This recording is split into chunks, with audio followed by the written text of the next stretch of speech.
दोन जीवांचे बंध जुळून येतात प्रेमाने, आनंदी अख्खं घर नव्या येणाऱ्या पालवीने. पायऱ्या उतरायच्या झाल्या तरी हळू, वाकू नको जास्त, पटपट चालू नकोस, असे अनेक गोष्टी रोज कानी पडे. रोजचेच होतात शब्द सावकाश आणि बेताने, कोणीतरी चाहूल देतं ते नसूनही असण्याने. एकदाच घडेल दोन्ही, बेरीज आणि वजाबाकी. आई पूर्णच असते बाळ होण्याआधी, आणि बाळ जेव्हा उदरात वाढते तेव्हा ती पूर्णच असते. जेव्हा बाळ बाहेर येतं ती असते खरी वजाबाकी. गोंडत जीव आपल्या हातात असतो ती असते बेरीज. 9 महिन्यांची राखण नि गोकुळ होतं घराचं, दान पडतं पदरात परमेश्वराच्या कृपेचं. वाट पाहणे इतर गोष्टीत खरं तर खूप त्रासदायक, पण इथे मात्र रोचक. पेढा होणार की बर्फी याचं उत्तर मोहक असतं. शालू हिरवा डोहाळीचे पूर्वा. बोड कौतुके ऐकून तू ग गर्भातील जीवाला. शिवबा ज्ञाना मुक्ता लता, घडव कल्पना ओटीतल्या बाळाला.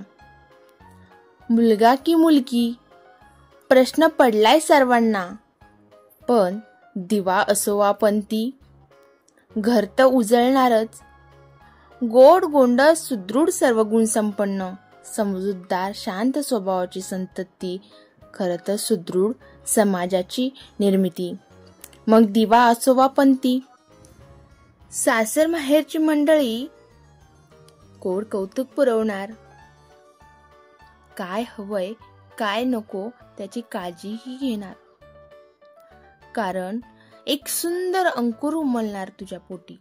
त्या अंकुराला मिळणार नात्यांचा स्वच्छ प्रकाश, संवादातली खेळती हवा, प्रेमाचा मायेचा पाऊस. अजून काय हवंय. इवले इवलेसे जीव, इवली चिमुकली पाऊले, दारी अंगणी खेळणार, लागली सर्वांना चाहूल. सुदृढ बाळ होत बुद्धिवंत कीर्तिवंत, सर्वांच्या आशीर्वादाने होईल सार निवांत. आम्ही होणार आहोत आई बाबा, कोण होईल आजी बाबा आत्या आणि मावशी, मामा आजोबा आजींची बातच निराळी. ओटीत प्रेमाच्या ऊब घेऊनी, हलवार स्वप्नांचा रंग लेऊनी, नवा पाहुणा अति देखना, घरट्याचे गोकुळ होणार ग, कुणी येणार ग, कुणी येणार ग.